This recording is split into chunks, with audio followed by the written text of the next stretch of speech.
welcome to the Pipeline Industries Guild Professional Development Diaries. So today we have got in the room three past, present and future professional development chairs. For each one of you could just share your name, your current job, role, and then your role within the guild. That would be brilliant start. And we will start with Adarsh. Hiya, my name is Adarsh Essurredeen. I'm with Southern Water as a reservoir civil engineer, and I'm the current national PDN chair for the guild. Brilliant, thank you very much. So that is our present PDN chair. And then we will move on to Chris. Yeah, good morning, Sarah. Good morning all. Good morning. My name's Chris Packwood. I'm Senior Engineering Manager at Murphy. I am past chair of the PDN. I'm also current deputy chair of the Midlands branch of the Guild. Brilliant, thank you very much. And then lastly, we've got our future chair, so the one that is coming in, and that will be Meg. Thanks, Sarah. Hi, everyone. My name is Meg Ginsberg. I'm an assistant project manager at Atkins Realis, previous Wales and West PDN chair, and looking forward to taking on the new role. Thank you, that's brilliant. So the purpose of these professional development network diaries is to show how people have come into the industry and what roles they have been given and how their career has developed. So our questions, and me leading with the questions, will be asking all three of you different questions about how you got involved with the industry. Same circle that we'll do Adarsh as the present, then we'll go to the past, and then we'll come to the future. So we'll start with Adarsh. How did you first become involved with the pipeline industry, and what was your educational or training start point? So my first starting point was back in COVID, actually, with the very famous paper competition. So that was back in 2020. I applied for, I entered the paper competition with the Southeast branch, didn't make it through there, so I was asked to make changes to it, and then I applied again with the Western Wales branch, actually. Following that, I was then invited to the Western Wales branch dinner, so I went to that one, which was quite nice in a fancy venue. In the Roman Bath, so that was nice, and been involved ever since across different roles. From there, I came in as PDN rep for the Southeast branch, then became the PDN chair for the Southeast branch, and then now in my current role. Okay, brilliant. And what happened with your working point at the same time? So can you kind of document where you... Yeah, so that was my first year in the industry, actually. So first year in the industry in COVID, very different times. Okay. Working from home, everything was new. So that was the starting point, I say. So you were starting in Southern Water as an engineer? No, I started as a graduate civil engineer with WSP, where I was there for the next 5 years. Only moved to Southern Water this year, so at the start of this year. Okay, great. Well, thank you very much. So we'll move on to Chris then. How did you first become involved with the pipeline industry, and what was your educational training starting point?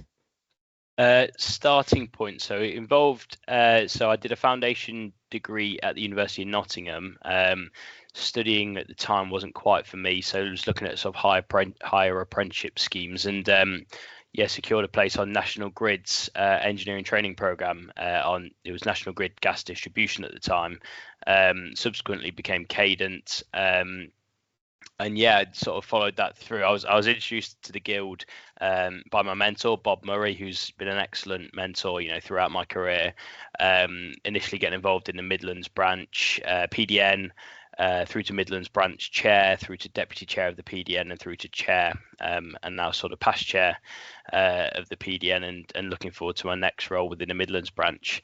So yeah, that's sort of my journey in a nutshell. Okay, that's brilliant. And can you sort of tell us about your job at the same time? So what roles you had?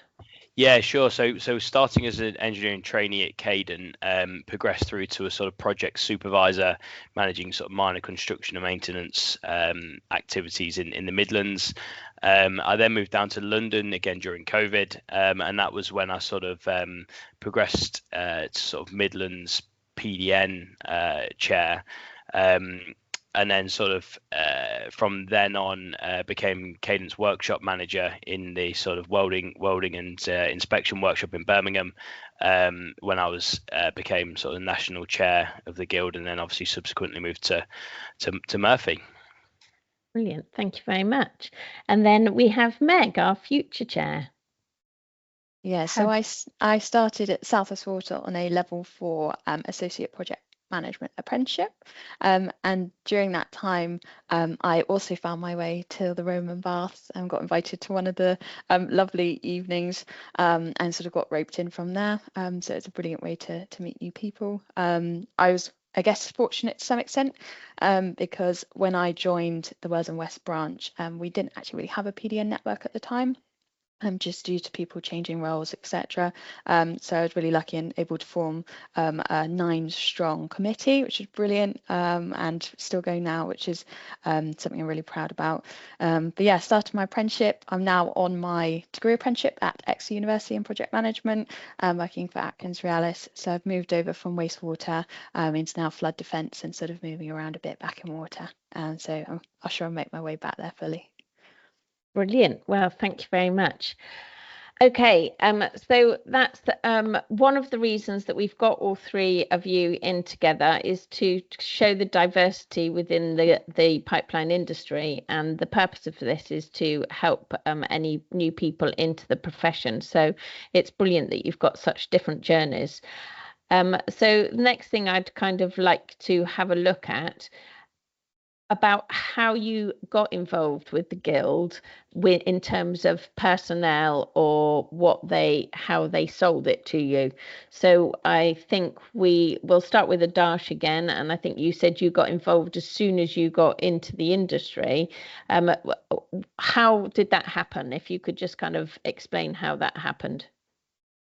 So when I did join the WSP at the time, I had a colleague within there that was the Southeast branch chair back then. So he mentioned that there was this opportunity to sort of talk about the projects I've been involved with, and being more introverted myself, I thought, yeah, it's a good way to sort of try to get a bit out of your shell, and then fresh out of uni during COVID times, you've got loads of time to do extracurricular stuff. So yeah, from there, drafted in the paper competition and got roped in. In terms of how he sold it to me, he basically told me what it was about, the guild was about, essentially. Again, very different times, because there was minimal networking side of things at that time, with lockdown and everything else. So it was more on a technical front. So, you know, there was different webinars being done on pipeline rehabilitation, horizontal directional drilling, and all that stuff. So yeah, purely technical front. I was roped in essentially, and he also did mention about the London dinner, which was everything he did describe it of. You know, it's a very wide platform to sort of put yourself in front, really, and showcase your abilities and put your name out there. Okay, great. So that was primarily a colleague, and you did it straight from the off, and you did it through the PDN competition, really, didn't you? Essentially, yeah. And then once lockdown restrictions eased up a little bit, that's when the dinner in Wales and West happened. So yeah. Okay, great. Thank you very much. And then we'll move on to Chris.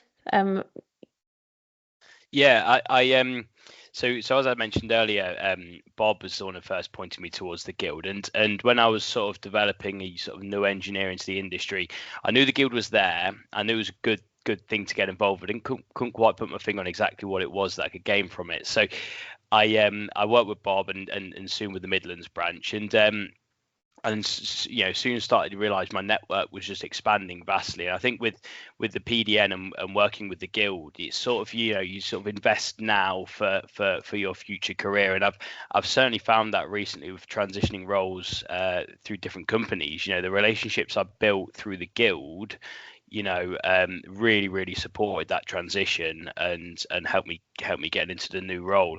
And one thing I remember, Peter Sykes-Tucker, who's the Midlands branch chair at the minute, he said to me once, and we were talking about the PDN, and he said he did a similar thing to me, joined fairly went in a fairly junior role at the start of his career, and Peter's now sort of managing director of a of his company, and he said he was sat in the exact same chair I was 20 years ago. He's now with the same colleagues, with the same connections in the guild, but surrounded by senior leaders within the industry, and he's got that connection that goes back way back to the start of his career. So yeah, I think it's very much an invest now and spend the time and effort really to gain those lifelong and career-long connections. And I think it's so important. And sort of been involved with the guild for sort of 7 or 8 years now, I'm really starting to use and leverage those sort of that network of people. And it's a very small industry, and everyone knows that. So you never know where you're going to end up or who you're going to be working with. So yeah, it's been great. It's been really good. Brilliant. Thank you very much. And Meg? Yeah, similarly, mine was all about my mentors. I had 3 mentors who were all involved with the guild, whether they were past chairs or just involved from their own development and learning. And the guild's always, as Chris and Adarsh have said, it's about the people, and that's something as a project manager that I love to learn more about. And I've done a lot of work with the Institution of Civil Engineers, and it's sort of tied in with that perfectly, because you're now going across the sectors, you're working with different people. And then you start to sort of go, oh, well, could we not apply that to this sector, or could we not do that? And it sparks a lot of thought and innovation very quickly. And I think that's, as Chris has alluded to, it's something that develops with you then as you move through your career. You keep the people, but you keep the learning and the growing. And it's something that, I'd love to continue being a part of and growing with as we continue. But yeah, definitely it's people around you that introduce you, I think, a lot of the time. And then you get roped into a dinner or something like that, and you see how there are lots of benefits, should we say. Yeah. Okay, that's brilliant. Thank you very much for that. So now we're going to kind of more go on to your career journeys and how that's kind of developed over time, and whether you had any kind of pivotal moments or decisions that shaped your path within the industry. And so we'll go to Adarsh. Like I mentioned, I joined in probably very different times to what we're in now. Yeah, so from joining in WSP back in 2020, I was there for 5 years. Within those 5 years, 3 of them I was seconded to Southern Water. There I got exposed to different roles, different types of projects, some very interesting one, water recycling plant being one of the main ones I've been working with. Again, very innovative idea within the UK, seeing its implementation now. From there, I got involved within the reservoir side of things, which is basically from where I've now made the jump to join in and be involved in that side of civil engineering. So yeah.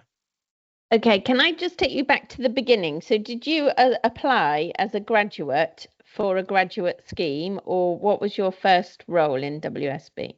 It was, yeah.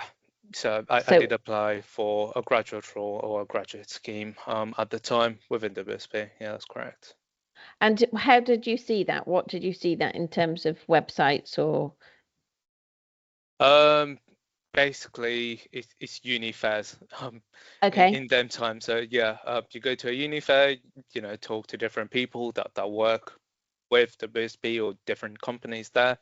To give you an idea of what it's like, and that was the one that interested me the most, because from what I was studying, I could see myself there, more academically, from my background, the type of role I was being offered, and the projects that were in the pipelines. So yeah, from there I spoke to a couple of people, and then it was quite a smooth application, to be fair, process. Okay, great, thank you.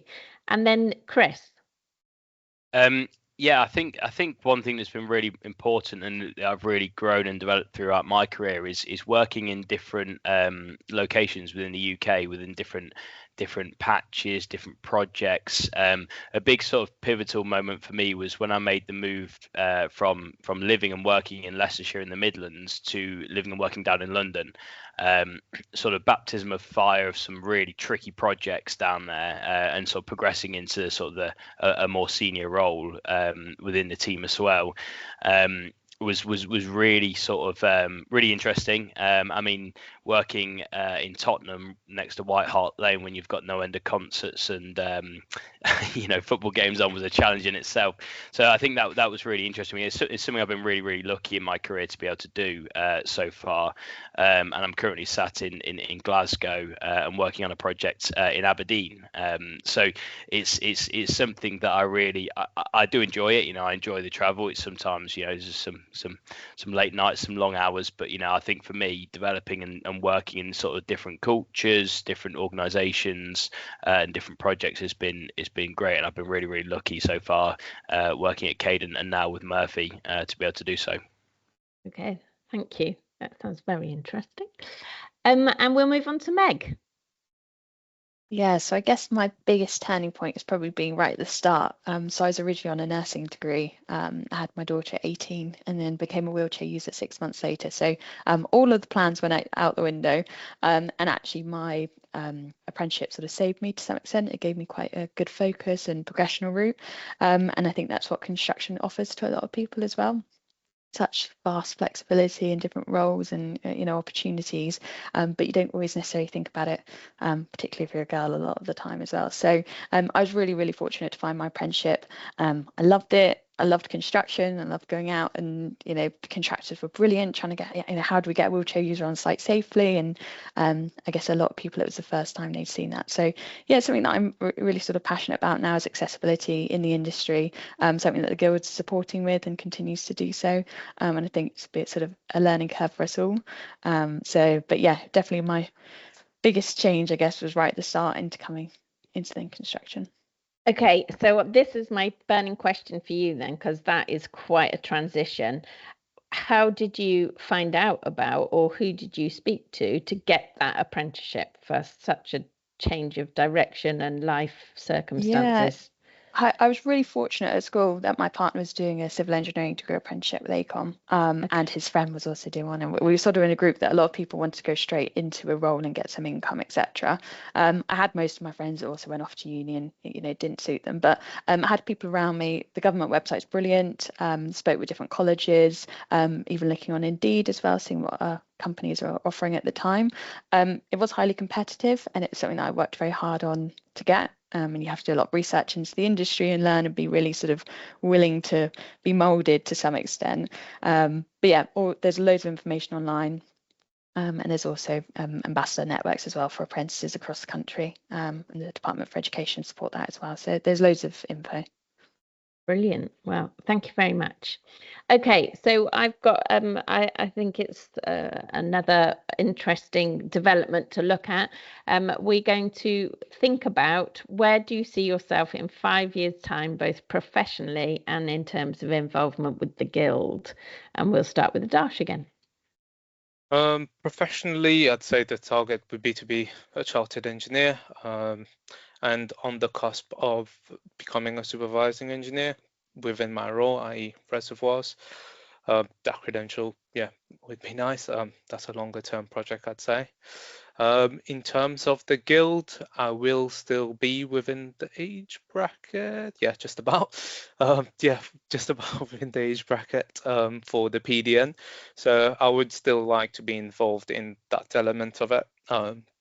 Still shaping it and providing advice for the next chairs to come. I would like to think I would be a bit more technically proficient as well. around the 5-year mark. So within the technical forums, be a bit more involved and contribute a bit more rather than at the moment, which is what I'm trying to do, just soak it all in, to be fair, tap into the experience of others. So yeah, and at the end of those 5 years, teach a thing or two to the newcomers. Oh, brilliant. Well, thank you for that. And then moving on to Chris. Yeah. So 5 years, a lot changes in 5 years. So you never know. But yeah, within the guild, certainly looking forward to my next year in position as Midlands chair. Sort of being back in the board, back involved with HQ. Really excited to get stuck into that. I think we've seen this scholarship pilot, which is just hoping to interview an award shortly this year. Has been really exciting. It's been a great process. We've learned a few things along the way, but it's been excellent. So hopefully in 5 years' time we can see that scholarship program as an embedded part of the guild. I think that'd be excellent. I'd be super excited if that was the case. With regards to career, I'm fairly new to Murphy, but it's such an exciting place to work. I mean, the growth and the ambition that Murphy are experiencing at the minute within all sectors is really exciting. So looking forward to really getting my feet under the table and hopefully within the next 5 years progressing sort of through the ranks to more senior roles within Murphy, to support the industry and more exciting projects coming through. Brilliant. Great. Thank you very much. And Meg. So 5 years, I would have hopefully completed my degree, and hopefully got chartership by then as well. So that's, I guess, quite a big milestone for all of us to achieve. Definitely try and support the guild as much as possible. I hope to be like Chris and like Adarsh when he finishes as well, just sort of supporting and sharing knowledge and keeping those connections going as well. And work-wise, hopefully by then I'll be a PM at least, sort of specialise, increase technical knowledge, similar to Adarsh, and yeah, just to try and enjoy my role and enjoy what I'm doing and have a good balance with home life, work, and all of the other things that we do. Great, thank you. I think this is a really important time to kind of try and get from all of you how in this 5 years, so it's really good to hear all your career aspirations for 5 years and that you're all looking forward to being involved in the guild, but how do you think the guild or the PDN might evolve in that time?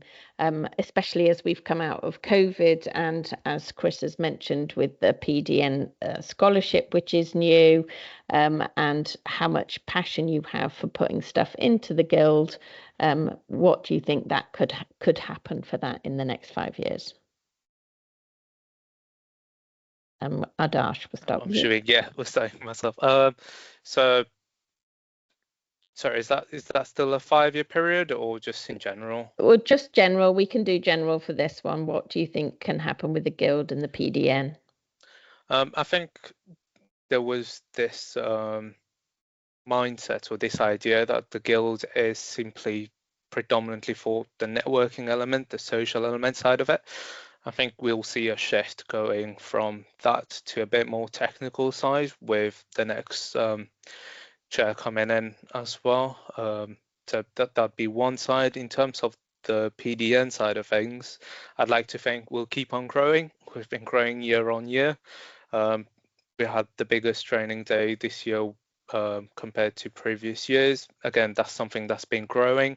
So hopefully that will keep growing in the same direction.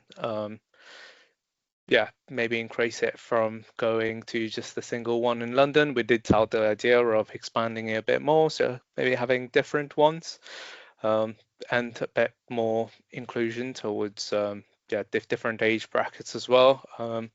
Like Chris mentioned, he's already going to be the chair for the Midlands branch next year, so having younger people on the board, taking or guiding the next generation as well. That'd be something interesting to see.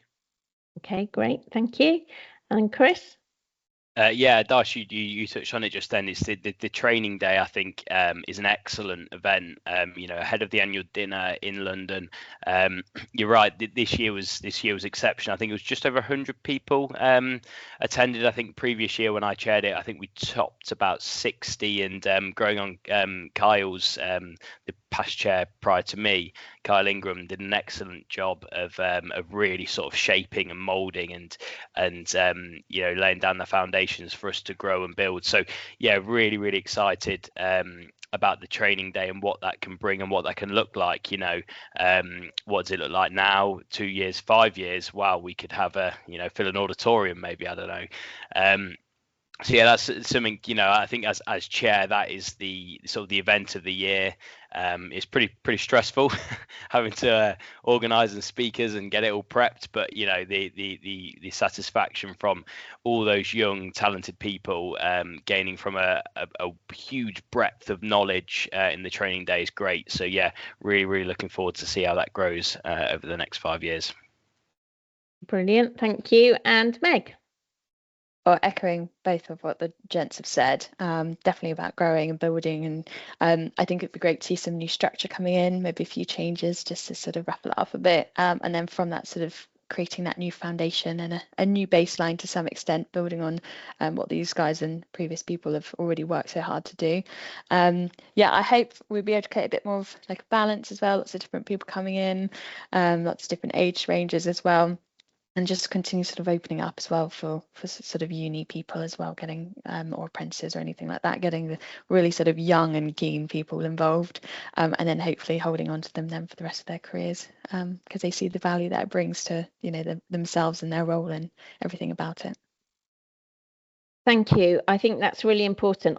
Everything that all three of you have said with experience, and you still got a passion for both the Guild and the PDN network as a growing and evolving entity. I think that's really good for me. I just, from my point of view and the Guild point of view, I think it's quite exciting times that we have now got me as an education lead to work with all of you, because we're very aware that everybody has your full-time job, so I'm very appreciative of your time today, so that we can kind of support in that education area. I really want to get involved with the kind of academics side and the academic affiliates and developing people through either the degree apprenticeships or graduate positions, and to try and get them into that PDN network that you have all been talking so positively about. I think it's quite exciting times. Well, so thank you very much for that. Okay, we have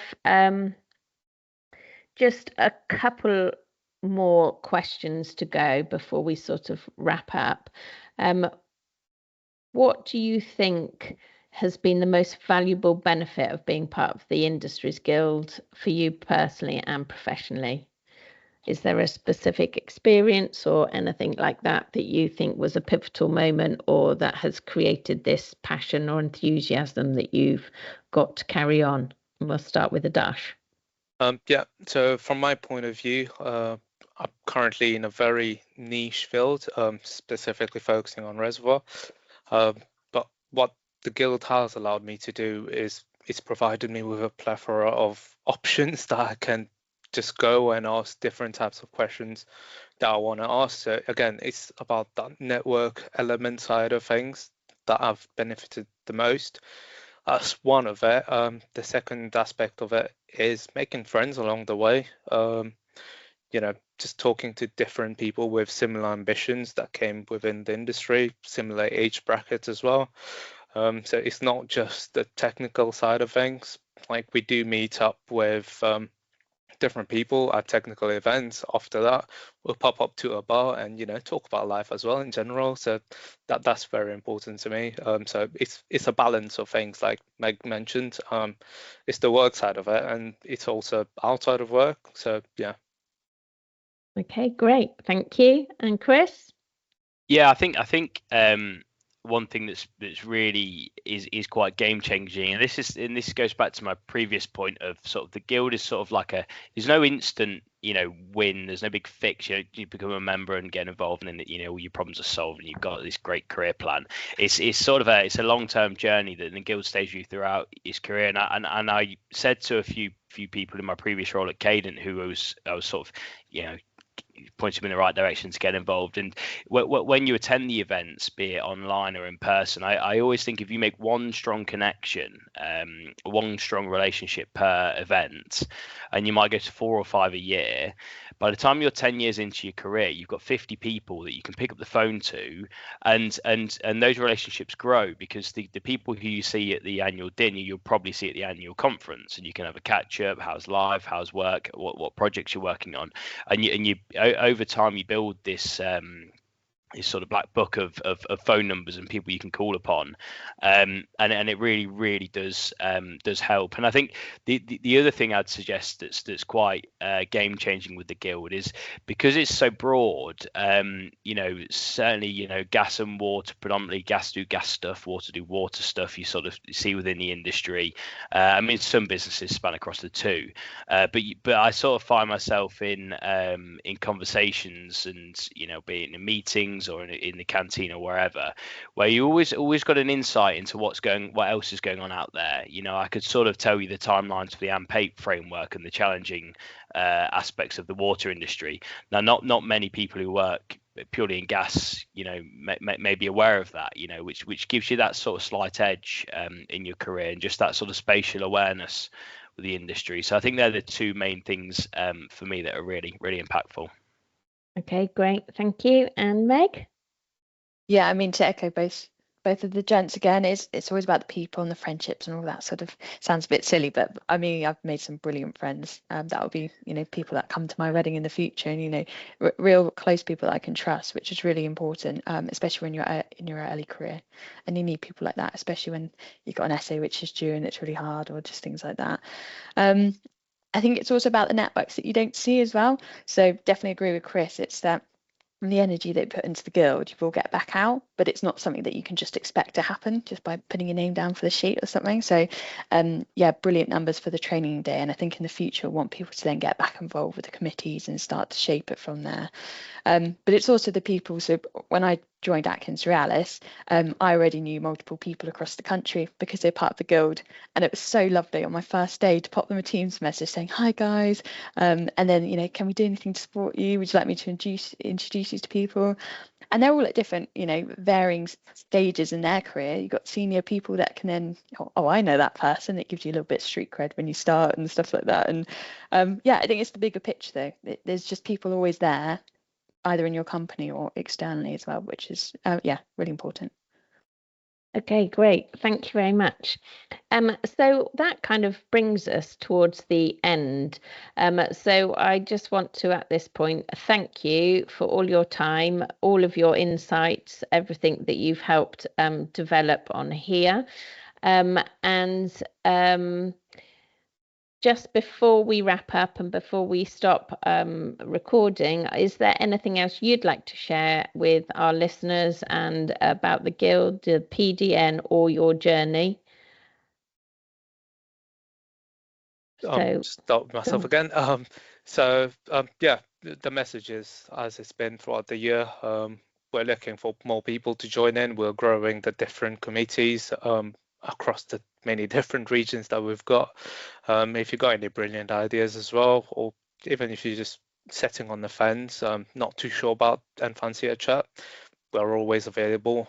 You can reach out to either of us, I'd like to say, and we can go from there really. Another thing probably worth mentioning, we've got an influx of people retiring from the industry, and then we've got an influx of people joining the industry. So I'd say while they are still here, tap into that experience as well, and the Guild offers you that platform to just do that as well. Put your name out there, network with other people, and tap into their experiences and make the most out of it, because your career is not going to be one linear path. It's going to be a squiggly line, as many of us know. So come and find out, I suppose. Great, thank you. And Chris? Yep, completely agree, Adarsh. Anyone who's thinking about getting involved, or even is wondering, wants to find out more, don't wait. Just reach out to Adarsh, Meg, myself. We can put you in touch with the regional chairs. We can let you know what the events are going on. Don't wait. Just go for it. And Meg's absolutely right. Your previous point, Meg. You really do get out what you put in. The guild is what you make of it, the events, the networking and everything. You really do get out what you put in. So don't wait, get involved, and give it your all. You'll certainly get it back, and more. Thank you. And Meg? Yeah, I just end with saying, don't see it as a competitor to your ICEs, your IMECs and your APMs and all of that. It's very much something that supports your learning and your development, whether that's in your specific chartership role or route, and it's something which gives you a lot broader understanding on all of the different sectors and people and everything like that. So yeah, please don't see it as you have to pick between one or the other. And yeah, get involved. It's brilliant. I think we all sort of joined slightly out the blue, and we've loved it. So why not give it a shot? Yeah, thank you so much, Sarah, though, and everyone. Okay, well, thank you all for listening. Thank you for you three for actually joining me and making this all happen. As you can see on the slide, any questions, you can get hold of me at education@pipeguilds.com. And as they've all offered up, I can put you in touch with any one of the three, Chris, Adarsh or Meg, that are with us today.